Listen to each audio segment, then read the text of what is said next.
Niharika with a new lesson for you. Today we are going to look at 8 words that are suffixed with some.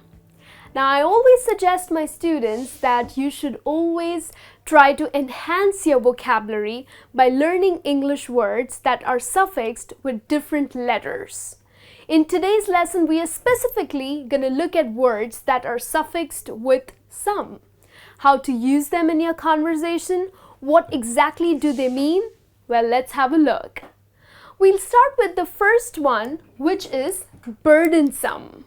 Yes, something that causes a lot of difficulty, okay, which is really inconvenient. You're having a lot of trouble to do something. Well, that's burdensome, okay? For example, probably it's your job. These days, your job has become very stressful for you. You're having a lot of trouble in performing your tasks. So you can say that these days, my job has become absolutely burdensome. Okay? That's how you would use this word in English.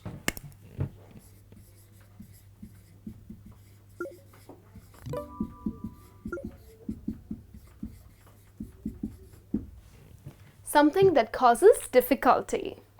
Moving on to the next English word that is suffixed with some is irksome.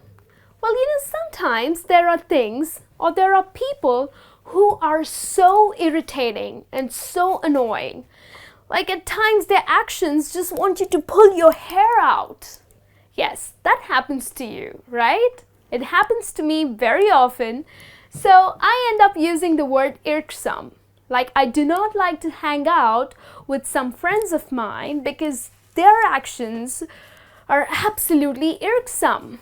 Okay, so probably they behave in a very annoying, in a very irritating manner. So use the word irksome.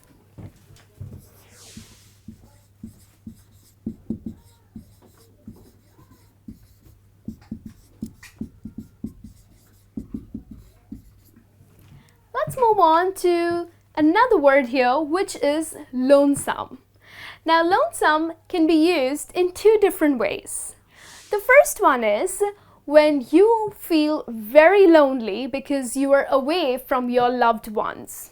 Yes, there are times when you have no people around you. It's just yourself and you are so lonely. So that feeling of being lonely, that's lonesome. Another way of using this word is when you are talking about a remote place. There are certain areas or localities where not many people live and it just seems to be so remote. So to talk about a remote place, you can use the word lonesome. Okay, so the first meaning is when you are away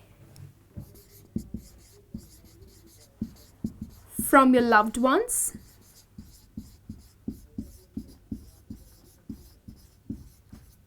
And the second way is when you are talking about a remote place.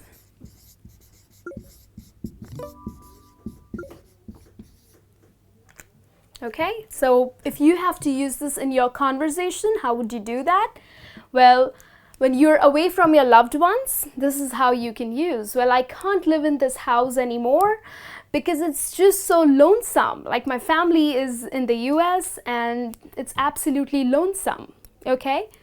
The other way of using this word is I am not visiting your house. You live in such a lonesome place or lonesome locality. Okay, so probably it's just too dark there, there are not people around, and it's kind of scary, right? Moving on to the next word suffixed with some is toothsome. Okay, probably you are invited for a nice dinner. Yes, and the food that is being served to you is absolutely delicious. You totally love it. Now, when you are appreciating the food that you eat, there are various adjectives that we tend to use. Like the food is absolutely scrumptious. It's delicious. The chicken is awesome. Well, here's another adjective that you can use or enhance your vocabulary in appreciating food. That's toothsome. So you use the word to talk about delicious food.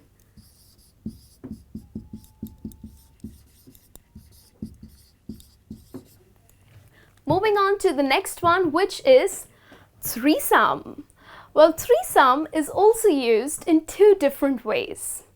The first one is when a group of three people are engaged in the same activity.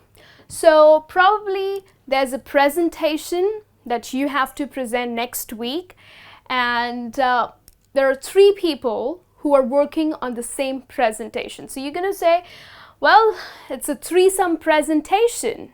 Okay, so you need to showcase, or you need to present this presentation together, and you'll have three people working on it, so you can use the word threesome. Now, another way of using this is when you are talking about your sexual fantasy.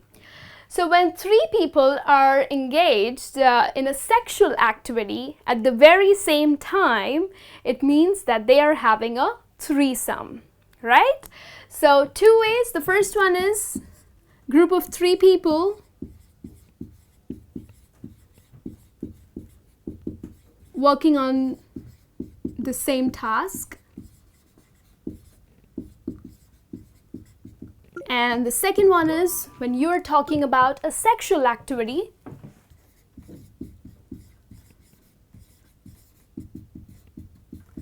that involves three people. Okay? Moving on to the next word that you can use, which is suffixed with some, is loathsome. Now, loathsome is used when you are talking about something that is absolutely gross, something that is disgusting. There are certain people who are absolutely disgusting. There are certain things that are gross. So a great word to use in English is loathsome. Like, I'm not visiting that place again because it was so unhygienic and so loathsome.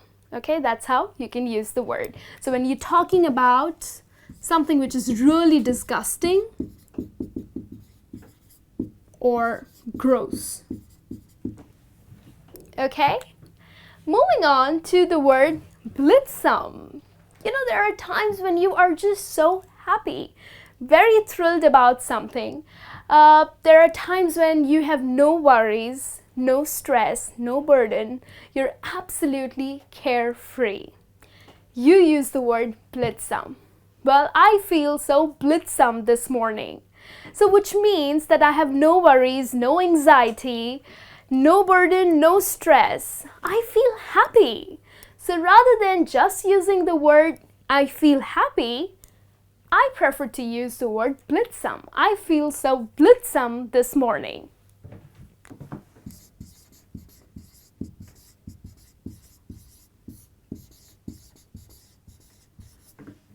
Right? So the next time you are extremely happy, use this word. And then the last word that I have for you, suffixed with some, is winsome. Well, winsome doesn't really mean that you win something. Well, winsome means when you find someone very attractive in a very innocent manner. So it's like a childlike charm.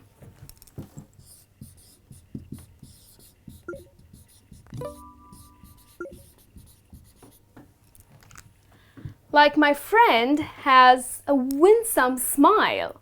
So, you know, there's this innocence in her smile. She just seems to be so attractive. Her smile is absolutely beautiful in a very innocent manner. Her smile has that childlike charm. So if you know someone who seems to be very attractive, very pretty, but in a very innocent manner, you can use the word winsome. Okay? So these are the 8 words in English that would help you to enhance your vocabulary. They are suffixed with some, so it gives you a new word to altogether with a new meaning. So start using them, and I'll be back with a new lesson soon. Till then, you take care.